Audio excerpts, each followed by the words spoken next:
Dark Souls, the board game from Steam Forged Games, originally came to Kickstarter in 2016. It was a massive success. Anything with miniatures on Kickstarter generally does pretty well these days, it seems. It had an original goal of £50,000 UK pounds and hit 3.7 million. A lot of backers, 31,000. Not all of them happy though. There were issues across the time it took for the pledge to come, especially with a lot of the add-ons and extras. Some people still citing that those things haven't arrived. And fans of the original video game that this is based on have suggested the transition to board game isn't so hot. I haven't played the video game myself, so can't really comment on that, but it seems like what they're saying is accurate. But comment below with your thoughts. Another very interesting thing about the comments around this game were the grinding. So anyone watching now who's not aware of grinding, essentially it's a term that means you have to go around doing something over and over again. You're grinding something down. And in this game, you are going through rooms. Each room you fight and you get souls, which you can use to exchange for weapon upgrades. And ultimately, the more times you do that, the more weapon upgrades you're going to get, because you can do those rooms as many times as you like. Well, you can reset as many times as your player count will allow regarding the sparks and the fire, but we'll come to that later. When you're ready and you feel like you've tooled up enough, you can then go fight the monsters, the boss monsters. There's a mini one first and then a main one secondly. And going through these rooms, repeating these rooms and over again, I think has been tiresome and tedious for some people. Again, having come to this game late, not playing the video game, not backing the Kickstarter, getting this at retail at a late stage without any of these preconceptions or expectations, I felt I was able to come to it a little bit fresh. As you can see from the battered up box, I've played it quite a lot since. My favorite thing about the box is the way you are greeted when you open it. You died. That's it. That's all that's on this piece of paper. That is purely there just to let you know that you are dead. Pretty thematic and pretty cool. I've taken a lot of stuff out of the box. I don't keep the big minis in there. They're all kept separate. I have them on display because I just think they're so awesome. I'll show you those all later. Not painted them yet. But in the box, there's a lot of stuff. But I'll get it set up now and we'll talk through quickly how you play this game. Okay, the first thing you're going to do in the game is you're going to choose your character that you want to play with. I haven't used the assassin yet. I'm not a fan of that, or indeed the knight. I've only played this at 2-player, and I regularly choose the herald and the warrior. They're the two that work for me. You can see I haven't played these guys yet because I haven't punched these bits out yet. But the characters are all very different. They have different strengths, dexterity, intelligence, and faith scores. As you can see, there's a variety of base starting numbers that you're going to have there. But other than that, there's not a massive difference with the characters other than obviously the miniature you use, apart from your power up here, which is very useful at certain points in the game if you can use it at the right time. Once you've chosen your character, you're going to randomly pick 4 of these tiles that you move your characters through. These are the rooms that you're going to be exploring and fighting the monsters in. The idea is that you shuffle them up. They're all double-sided. You shuffle them up and take 4 out to use in the game. They don't have a huge difference in the effect of the gameplay I found. There's obviously some aesthetical differences there, and the setup is somewhat different. For example, when you spawn characters in a room, you'll get a card telling you where to put them, and they'll go on these red spaces. And as you come into the room, you'll be coming in whatever the doorway is, either here or here, depending on what interconnecting room you've come from. So there's some variance there in terms of where you start and where the monsters start. But otherwise, personally, I haven't seen a huge difference other than, like I say, the aesthetics. But it's nice to have the option and the variety. It makes it feel somewhat different each time you play. Then once you've done those 4 rooms and you're ready, you can obviously reset the rooms and go through them again, like I said. But once you're ready, you can then go fight the first mini monster, which is used on this tile. You'll come in here and he'll be placed right there. Once you've done that, you reset again, go through, and then you have to go fight the mini monster at the same time as the boss monster. So this time you'll have 2 big monsters to fight, and main monster will go there. If you achieve that, you win the game. At the start of the game, you'll find yourself here in this room. This is essentially where you'll keep all your weapons. This is where your souls will be kept. This is where you'll keep your fire spark, which will tell you essentially how many lives in essence you have remaining for the game. This is where all of your missions will start, and it's like coming back to a menu screen in a video game. I guess that's what they're thinking with this. Like I say, I haven't played the video game, but I'm imagining it looked somewhat like this there.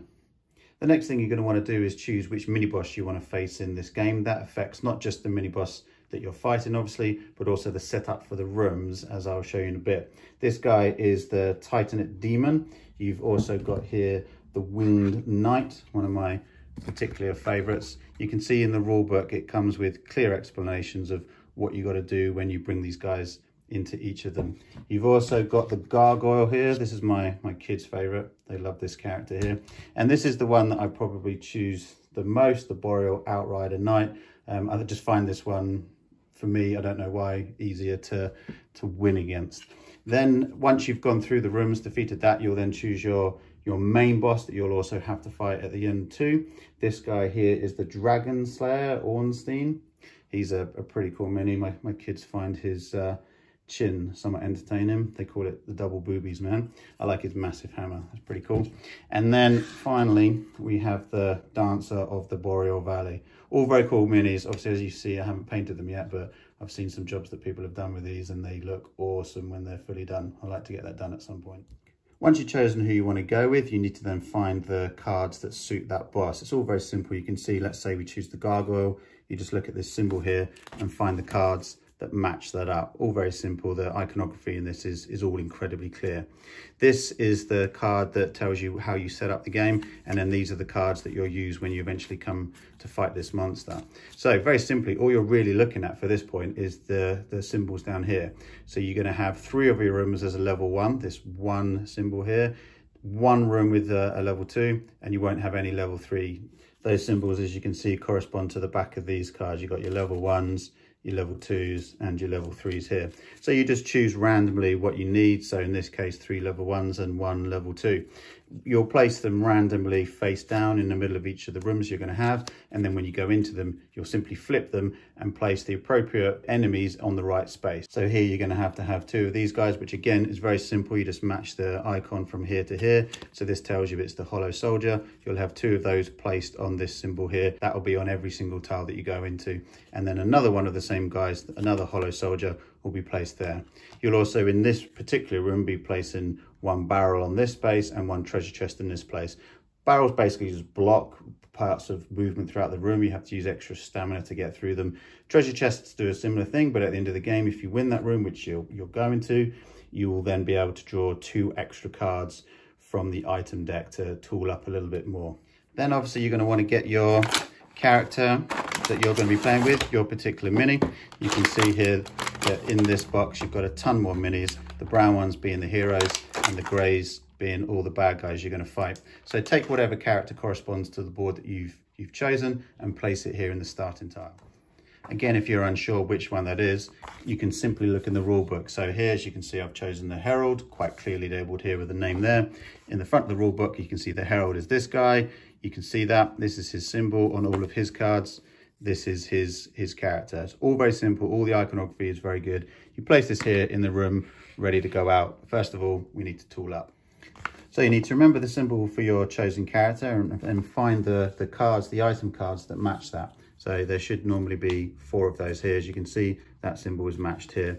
They'll all on the back have the same symbol too, so they're very easy to find on the front or the back. So this is what you start with for this particular character.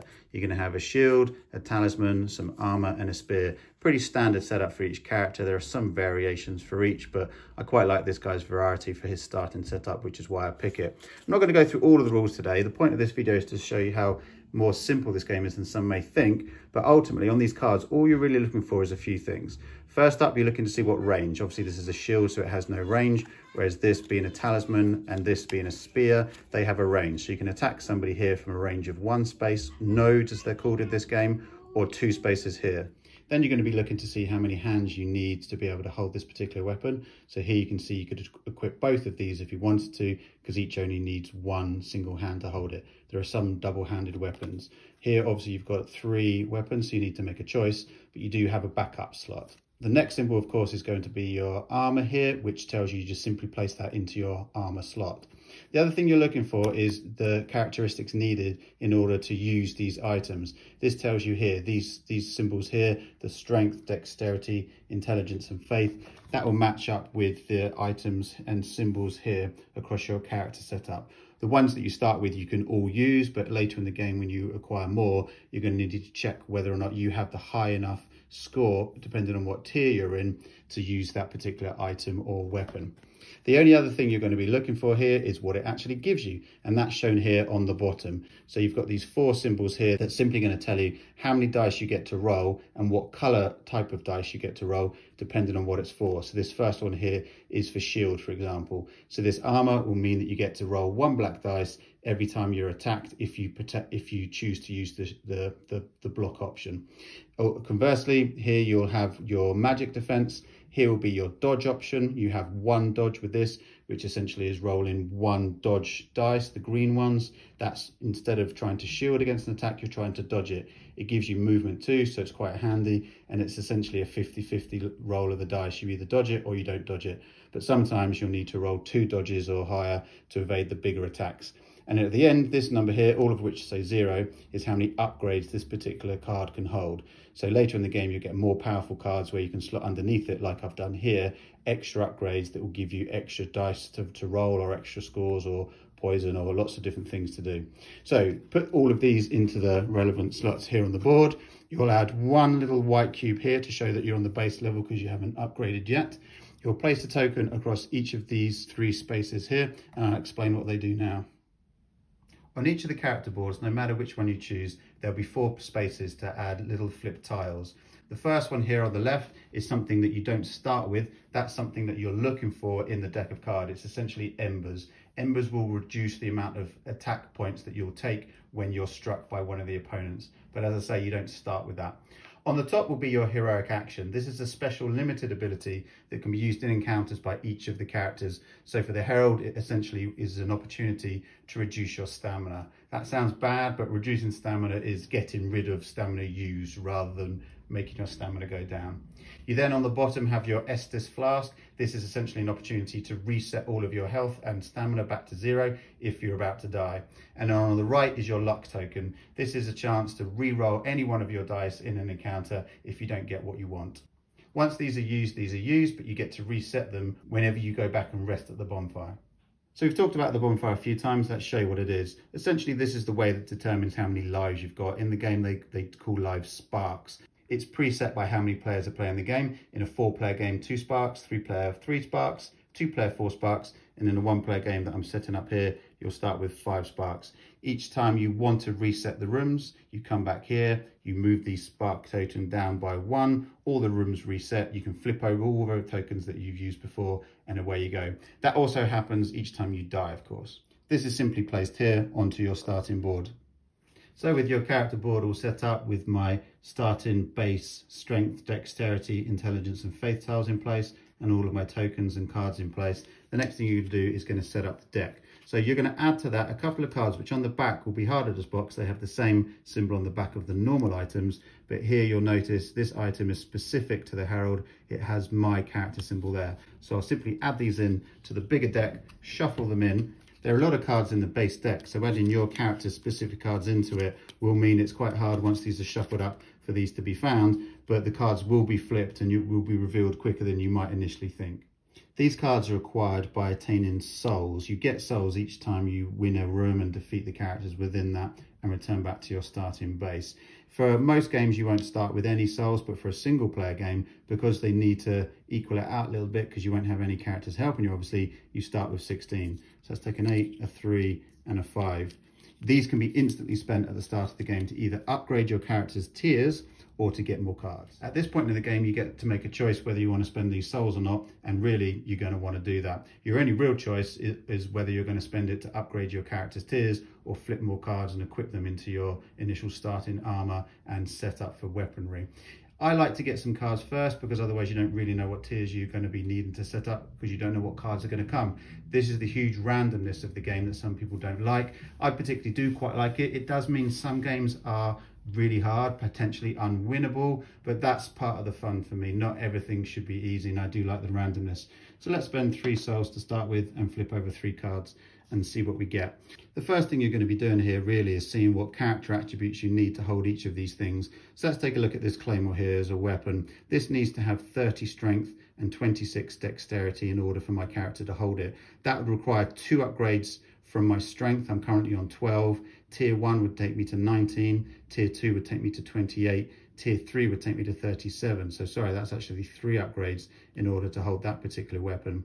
That would be a lot of souls to spend. Essentially, to upgrade from base to tier 1 will cost 2 souls. From tier 1 to tier 2 will cost 4. And then from 2 to 3 will cost 8. 2, 4, 8, ascending like that. So that would be a lot of souls to spend to be able to hold this weapon. I'll of course have to also upgrade my dexterity from my current base level of 11 to a tier 2 dexterity of 26. So that's a big upgrade, but it will give me a massive increase for my dice strength and rolls. Instead of rolling with my current weapon 1 single black dice, which are the weakest in the game, I can either roll 2 blue or 2 yellow. Yellow are the best. I also get a +1 for each of those, so essentially whatever I roll, I add 1 to that. This does cost though. What this shows here is the cost for rolling. So this particular weapon, I guess because of its weight, it will cost 1 stamina to use it for this particular action and 4 stamina for this.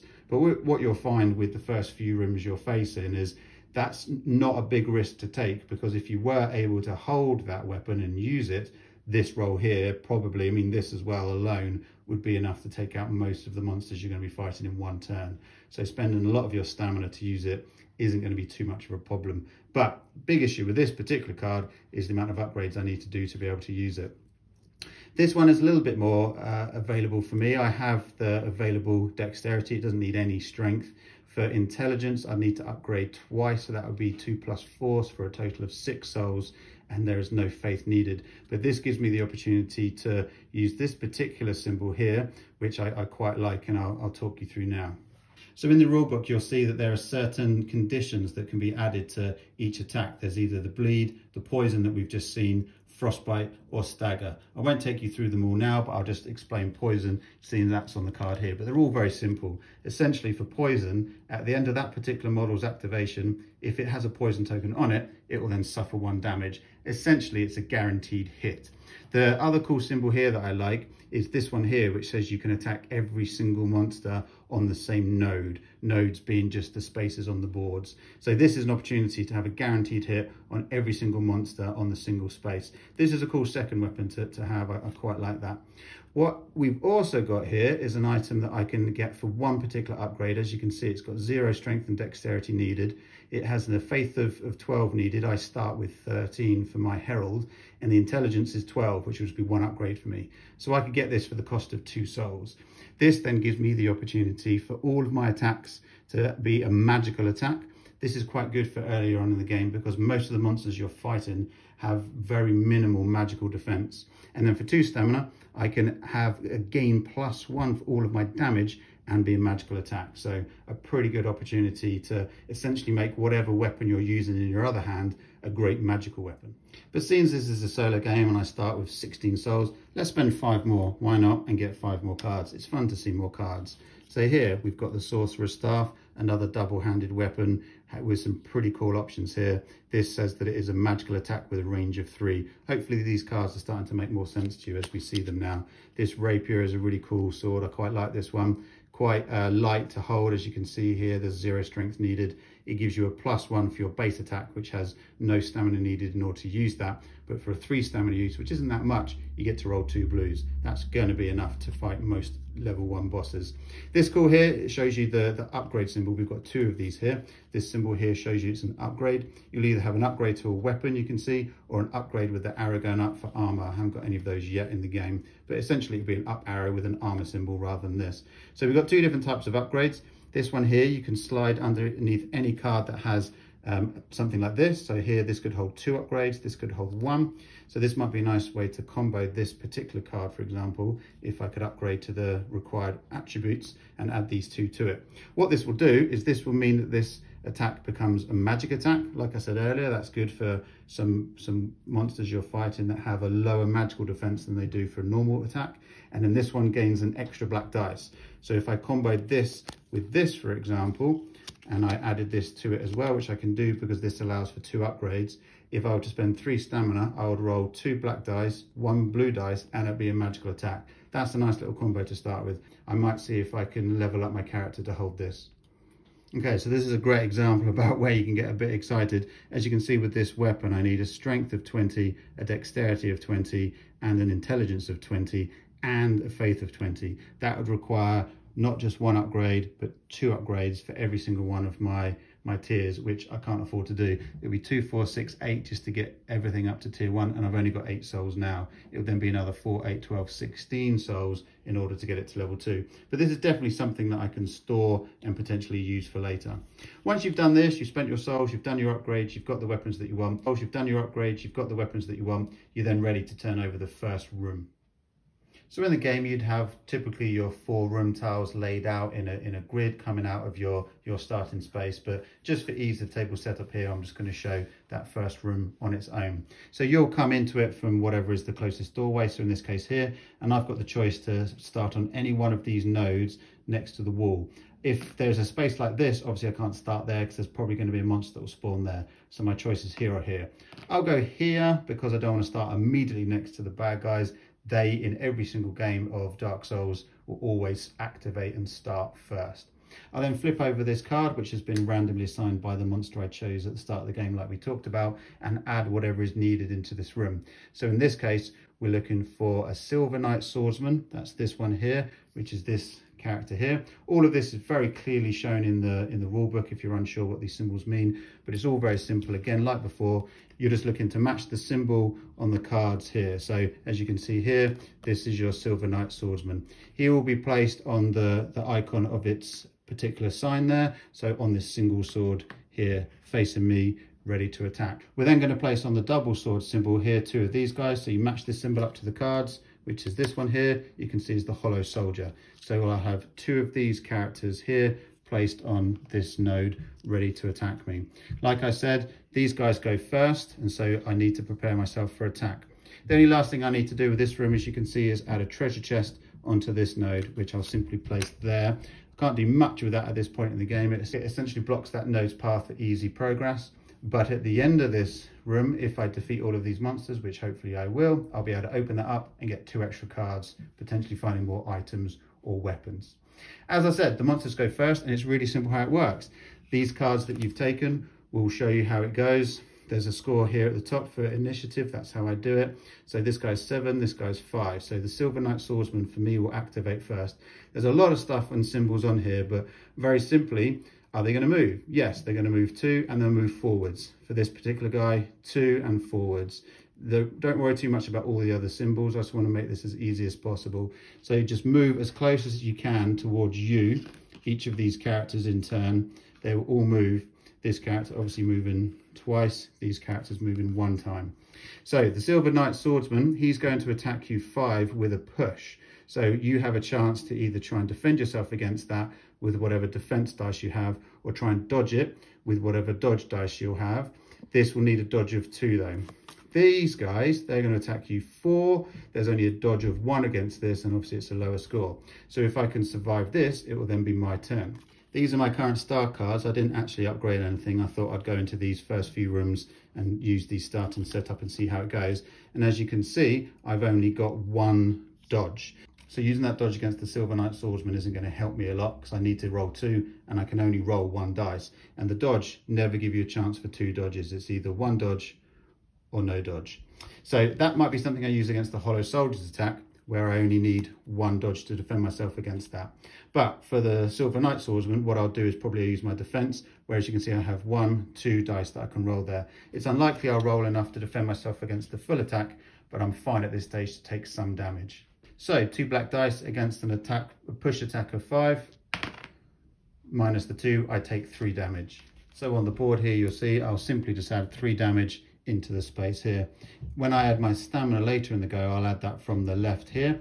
And if ever this fills up, the 2 meet, then my character is dead But don't forget, I always have the opportunity to roll, well, flip this particular thing, which will reset that if I so choose to do that. But I'm hoping I'll be able to get through this room without having to use any of those powers. Okay, back into the room, and you can see that I've survived this guy's attack. He's given me some damage, but I'm still alive and kicking, and it's over to the other two. The hollow soldiers are one space away from me. They're only able to move one space, and their range is 0. So they just slash wildly in thin air, which gives me a chance now to retaliate. I'm gonna go first for this guy. He poses the biggest threat to me because his attack is bigger and he can move further. So I will now attack him. On my turn, with the starting setup, I've chosen to show you how you can manage to get through these early rooms even without any big upgrades. I've got my basic starting spear here. This gives me a chance to roll 1 dice for free. I can't do it from a range of 0 though, so I'd need to move first. But each turn you do get 1 free movement, and you can move as many more spaces as you choose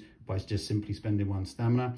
Or I can spend 3 stamina and roll 1 black dice and get a +1 for that. Again, that has to be done from at least a space of 1. This has a range here of 1, as you can see, and it's simply telling you you can't do it from next to each other. I need space to get that spear thrust in. So I'll simply move up here for free, my first space, away from this guy, and then I will attack him with the black dice.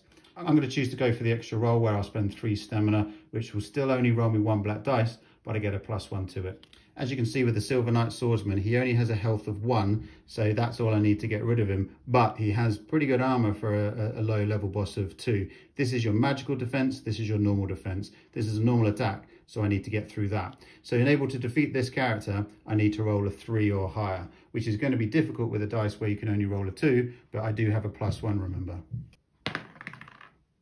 There, lucky, I got a roll of 2 there. Perfect. So with that 2 and the +1 on my particular attack that I chose for this round, this character is done. That's an attack of 3. He had only a defense of 2 with a strength of 1, so he's gone. That is it for this turn. You can use every single weapon in your hand, but my other weapon is quite simply my shield here, which, as you can see, doesn't have any particular attacks. So that's the end of my turn. It's back over to the monsters. Okay, for this next attack, the hollow soldiers have moved their 1 space, and again with their range of 0, they can't reach me. So showing you really how simple it is to defeat these early level monsters. Generally, they don't have the movement or the strength to really do much against you. So that's it. That's all they do on their turn. On my turn, I'll then remove up to 2 stamina if I'm holding any. So again, reminding you, removing stamina is a good thing. And it sounds bad, I know, but you're not really removing stamina, you're removing spent stamina. So on my turn, because I have a weapon that gives me an attack with a range of 1, I'll stay where I am and I'll simply roll the dice. I'll spend 3 more stamina so I can use my dice roll with the +1 and see how we do. Okay, so that was a single roll there. These guys only have a strength of 1 though, so that's him gone. One of them has disappeared.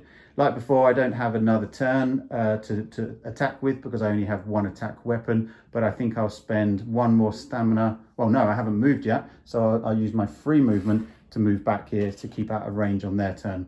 On their turn again, they'll charge forward 1 space, wildly swipe their swords in thin air because their range is 0 and do nothing against me. So it's back to me again. I can remove 2 more stamina and I get to go again. I'll do the same as before. I'll do my range attack. I'll roll 1 dice. I just need to beat his armor defense of 1, but I add a +1 to it.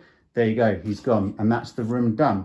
That's as simple as this game can be. Now, of course, the levels are going to get harder, the monsters you fight are going to get harder, but so too will your weapons become stronger and more powerful. And one way you can do that is by now opening this treasure chest. I can move over to this node, flip this over, and I can then draw the top 2 cards from the item deck, which gives me this Titanate Shard, a nice weapon upgrade here. And I've also found a Brigand Axe. That's a pretty cool weapon. I get to roll 2 black dice for free, and then for 3 stamina, 1 black dice and 1 blue dice. This only needs a strength of 19, which would be 1 upgrade for me, and an intelligence of 16, which would be 2 upgrades for me. So that's going to cost me 4 8s in total. I've currently got 8 souls, plus the souls I gained from this level, of course. So I could upgrade to that axe, add an upgrade weapon to it, and I'll go into my next room with more power. I'm not going to go through the whole game. Essentially, you do this. You do these 4 rooms, you grind through them, like I said, do them over and over again. If you go into the game knowing that that's what you're going to be doing, for me, it's a lot of fun. I quite like the grind. I like getting more stuff.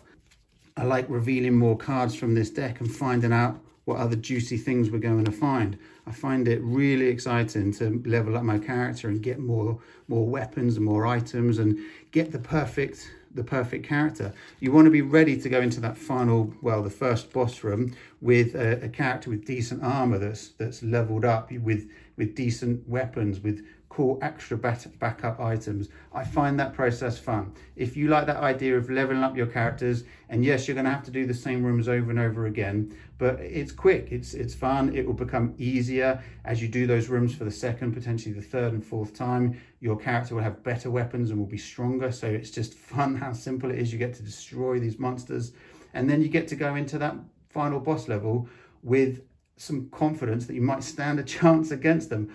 I'd say I've got a win ratio of this game around about 75%. The variation there being the starting hand.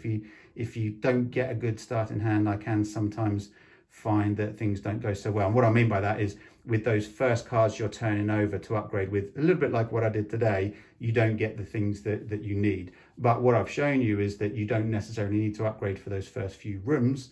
And then in those once you've done those first few rooms, you're going to get more souls, and hopefully your second and third turns from the item deck are going to give you better stuff. So overall, I've got to say, I love this game. I find it really exciting. I enjoy going through the rooms. I enjoy fighting the monsters. I enjoy the grind. I enjoy the variety of the different boss monsters that you're going to end up fighting at the end of the game. I think the miniatures are really cool. They're going to be phenomenal once I eventually get around to painting these guys. I really find a lot of pleasure from playing this game. I've played it with my son a lot as well. He's just turned 8, so he's quite an experienced gamer. We play a lot of stuff together, but still he's 8 and he finds this game really simple, as I've shown you in that very quick playthrough and rules explanation there. I've not covered every rule, but that's enough to play with somebody else. Essentially it's a co-op, so as long as one person understands fully what you're doing, you're going to be able to take somebody else through it relatively simply. It's move your character as far as you're allowed to move, use the weapons that you've got, fight the bad guys, try and get rid of them as quickly as possible. There's a lot of fun in that. I really would encourage people to check this game out and think about it. What people are saying negatively about it is absolutely true. I'll be interested in the comments below what you think about that. It's frustrating when a Kickstarter doesn't deliver as quickly as you want. It's frustrating when you don't get all the add-on items as quickly as you want, or for some people at all. I mean, that's not cool. That needs to be sorted out. And I totally get that, especially for a big box game like this that cost as much as it did. I think the early bird was £75. That's the cheapest you could have got this, plus shipping, of course. And at retail now, you're looking at around £100. So this is a lot of money, and you expect a lot for that game. But I think the comments on the rules and the grind, personally, I don't agree with it. I've tried this with the variation of the rules. I'll put a link to that in the comments below. And they're cool. I like it. It makes the game smoother, probably a bit easier as well. I wouldn't necessarily say it's more fun. But if you don't like the idea of the grind, then yeah, that can fix those things. And there's been some really cool fan created variants on the rules there that, like I say, the links in the bottom, check that out and have a go at that. But I myself, I quite like playing the game for the rules that it was intended for, even if they're flawed, even if they're bad. Call me a purist, call me an idiot, I don't mind.